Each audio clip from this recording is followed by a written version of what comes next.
जाड़े के दिनों में एक दिन वह गर्म कपड़े पहनकर और हाथों में दस्ताने पहनकर मोहल्ले के शरारती लड़कों के साथ खेलने निकल गया।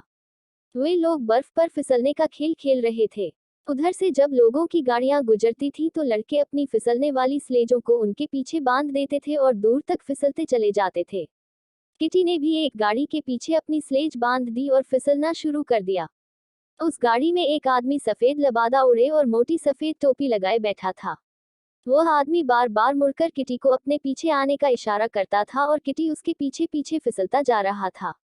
गाड़ी शहर की सड़कों को पार करती हुई थोड़ी देर में शहर के बाहर आ गई। किटी कुछ घबराया। उसने अपनी स्लेज को गाड़ी से छुड़ाने की कोशिश की, लेकिन उसकी कोशिश बेकार गई। किटी ने चिल्लाने की कोशिश की, लेकिन उसके मुंह से आवाज ही नहीं निकली, और अगर निकलती भी तो वहां सुनता कौन। बर्फ तेजी से गिर रही थी। इतने में किटी ने देखा कि गाड़ीवान की टोपी और लबादा गायब हो गया और गाड़ीवान की जगह सफेद वस्त्र पहने एक सुंदर देवी आ बैठी। किटी ने फौरन पहचान लिया, यह बर्फ की रानी थी। बर्फ की रानी ने किटी को अपनी गाड़ी में बिठा लिया और उसे अपनी सफेद चद्दर से ढक कर बोली, तुम्हें बहुत जाड़ा लग रहा है ना। लेकिन उसकी चद्दर में तो और भी ठंडक थी। बर्फ की रानी ने जब प्यार से उसका माथा चूमा तो उसे लगा जैसे उसका माथा बर्फ से छू गया हो। वह आसमान में उड़ने लगी। किटी ने सुना, बादल रानी के स्वागत में कोई गीत गा रहे थे।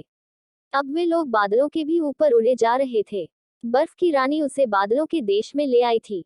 उधर गेरडा उसकी याद में बड़ी डहकी थी। लड़कों से उसे मालूम हुआ कि किसी गाड़ी के साथ किटी स्लेज में घिसकता हुआ न मालूम कहाँ चला गया। लड़कों की आंखों में आंसू आ गए और गेरडा तो फूट फूट कर रोने लगी।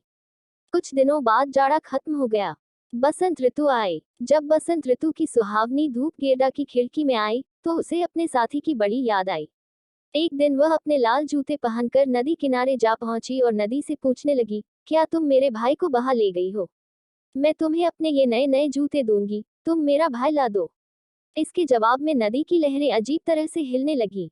गेरडा ने अपने जूते पानी में फेंक दिए, लेकिन लहरें जूतों को बहाकर फिर से नदी किनारे छोड़ गईं। गेरडा को लगा कि शायद उसने जूते ज्यादा दूर नहीं फेंके, इसलिए ये वापस लौट आए हैं। उसने देखा कि पास ही सरपत की झाड़ी के पास एक नाव खड़ी थी। वह नाव पर चढ़ गई और वहां से उसने जोर लगाकर जूते पानी में फेंक दिए। लेकिन ऐसा करते समय नाव को एक झटका लगा और उसकी रस्सी खुल गई और नाव नदी में बहने लगी।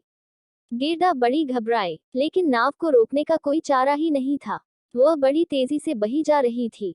गेरडा डरकर चिल्लाने लगी, लेकिन किसी ने उसकी आवाज नहीं सुनी। नाव बहती रही। गेरडा ने सोचा कि शायद यह नाव उसे किटी के पास ले जाएगी। नाव बहती बहती ऐसी जगह जा पहुंची जहां नदी किनारे एक छोटी झोपड़ी बनी थी, जिसकी एक खिड़की नीली थी और दूसरी लाल। झोपड़ी के दरवाजे पर लकड़ी के दो सिपाही खड़े थे। जैसे ही गेरडा की नाव झोपड़ी के पास पहुंची, सिपाहियों ने उसे सलाम किया। गेरडा ने सोचा शायद ये जिंदा हैं। वह मदद के लिए उन्हें पुकारने लगी, लेकिन सिपाही चुपचाप खड़े रहे। उसकी आवाज सुनकर झोपड़ी में से एक बुढ़िया निकली। वह एक लाठी के सहारे चल रही थी।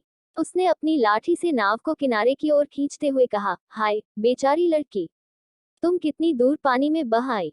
फिर उसने गेरडा को उठाकर किनारे उतार लिया। गेरडा किनारे पर पहुंचकर बहुत खुश हुई, लेकिन साथ ही इस विचित्र बुढ़िया को देखकर उसे डर लग रहा था। बुढ़िया के पूछने पर गेरडा ने सारा किस्सा कह सुनाया और फिर पूछा, क्या तुमने मेरे भाई किटी को देखा है? बुढ़िया बोला, नहीं, मैंने उसे नहीं देखा, लेकिन अगर वह नदी में बह रहा है तो जरूर यहाँ आ पहुंचेगा। तुम घबराओ मत, तब तक तुम यहीं रहो और आराम से यहाँ के फूल सूंघो। यहाँ आसपास बड़ा अच्छा बगीचा है जिसमें ऐसे फूल लगते हैं जैसे तुमने कभी नहीं देखे होंगे। फिर बुढ़िया उसका हाथ पकड़कर उसे अपनी झोपड़ी में ले गई। अंदर जाकर उसने दरवाजा बंद कर लिया। असल में यह बुढ़िया एक जादूगरनी थी, लेकिन यह दुष्ट नहीं थी।